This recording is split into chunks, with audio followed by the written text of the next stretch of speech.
السلام علیکم دوستو آج میں آپ لوگوں کو خلافت عثمانیہ کے ختم ہونے کی بنیادی وجہ بتاؤں گا، یعنی سلطنت عثمانیہ کیسے ختم ہوا، سلطنت عثمانیہ کو ختم کرنے کے لیے کن کن لوگوں نے غداری کی۔ یہ 20ویں صدی کی آغاز کا وقت تھا، وہ جگہ جسے ہم آج کہتے ہیں میڈل ایسٹ۔ صرف میڈل ایسٹ ہی نہیں بلکہ پورا شمالی افریقہ پورا سلطنت عثمانیہ کا حصہ تھا۔ لیبیا، الجزائر، مصر، اس کے علاوہ پورا حجاز، یمن، پورا عراق، شام، اردن اور لبنان جو حقیقت میں شام ہی کے حصے تھے، اور پورا شام عرب اور عراق عرب بھی سلطنت عثمانیہ کا حصہ تھا۔ سلطنت عثمانیہ کا زوال اس وقت شروع ہوا جب پہلی جنگ عظیم شروع ہوئی۔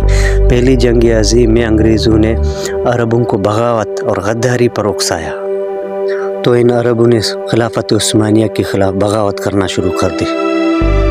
عربوں کے دل میں انہوں نے نفرت کے بیج بوئے اور ان کو اس چیز پر ابھارا کہ اصل میں ملکیت حکومت کی اور خلافت کی آپ لوگوں کی ہے، کیونکہ دین آپ ہی لوگوں سے آیا، نبی آخر الزمان بھی آپ ہی لوگوں یعنی عربوں سے ہی تھا، لیکن اب آپ لوگوں پر حکومت ترک لوگ کر رہے ہیں، تو لہٰذا آپ لوگ ہمارے ساتھ کھڑے رہیں اور ان کی خلافت کے خلاف بغاوت کریں اور ہم آپ لوگوں کو ترکوں سے آزاد کر دیں گے۔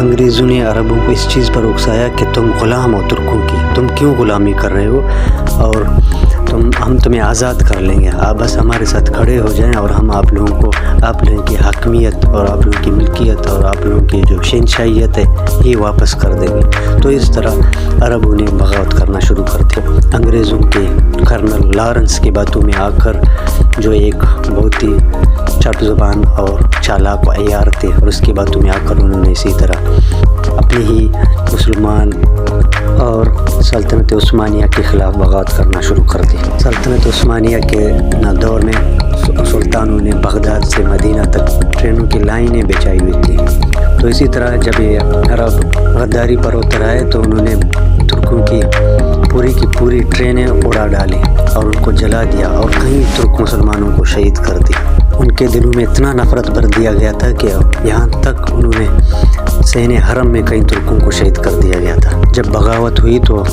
حرم میں آئے ہوئے ترکی کی جو فوج تھی اس کو ظاہر ہے وہ تو نہتے تھے اور معصوم تھے، اور انہیں بے دردی سے ذبح کیا گیا۔ اور ترکوں کی رسول اللہ صلی اللہ علیہ وسلم سے محبت کا آپ لوگوں نے تو کئی جگہوں پہ ذکر سنا ہوگا، تو انہوں نے اس چیز کو ملحوظ خاطر رکھتے ہوئے توپیں وغیرہ استعمال نہیں کی کہ اس سے ایسا نہ ہو کہ ہماری طرف سے بیت اللہ کی بے ادبی ہو، اور بغاوت کرنے والوں نے انہیں پکڑ کر ذبح کرنا شروع کر دیا۔ اس کے بعد اس طرح سلطنت عثمانیہ کا شیرازہ بکھر گیا اور چچڑے اڑ گئے، اور مسلمان ادھر ادھر منہدم ہو گئے، اور ان میں یکسانیت اور اتفاق ٹوٹ گیا، اور مسلمان ہر طرح سے نقصان کھانے لگ گئے۔ یہ تاریخ میں لکھی جانے والی وہ صفاق باب ہے جسے کبھی بھی مسلمان نہیں بھلا پائیں گے۔ ایک انگریز نے ایک زیر میں بجھا ہوا جملہ لکھا، وہ آپ کو بتا دوں۔ انہوں نے کہا کہ تاریخ میں یہ بات ثبت ہو جائے گی کہ ایک انگریز نے یعنی کرنل لارنس نے پورا سلطنت عثمانیہ کو توڑ دیا۔ وہ سلطنت جو حضرت عمر فاروق رضی اللہ نے بنائی تھی، اس سلطنت کو ہمیشہ کے لیے ختم کر دیا۔ یہ پورا علاقہ کس نے فتح کیا تھا؟ حضرت عمر ہی رضی اللہ تعالیٰ تھے کہ جنہوں نے پورے علاقے فتح کیے تھے۔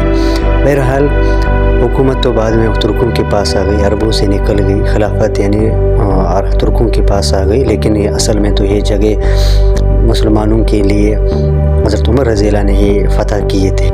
اس وسیع سلطنت کی بنیاد تو حضرت عمر فاروق رضی اللہ نے رکھی تھی، تو اس کو توڑنے کے لیے ایک انگریز نے مسلمانوں کو آپس میں لڑوا کر عربوں کے ہاتھوں ترکوں کے پیٹ میں چڑا گھنپا کر اس سلطنت کو ہمیشہ کے لیے ختم کر دیا۔ جب جنگ ختم ہوئی، سلطنت عثمانیہ ٹوٹ گیا، تو کہا کہ اب ہمیں آزادی دیجیے۔ تو انہوں نے دیکھا کہ غداروں کو دنیا میں کیا ملتی ہے، ان کے ساتھ کیا ہوتا ہے۔ تو انگریز کہنے لگے کہ جو اپنوں کا مددگار نہیں ہوتا، جو اپنوں کا ساتھ نہیں دے سکتا، تو وہ بھلا ہمارا جو ہم غیر ہیں تو ہمارے ساتھ کیسے بھلائی کرے گا۔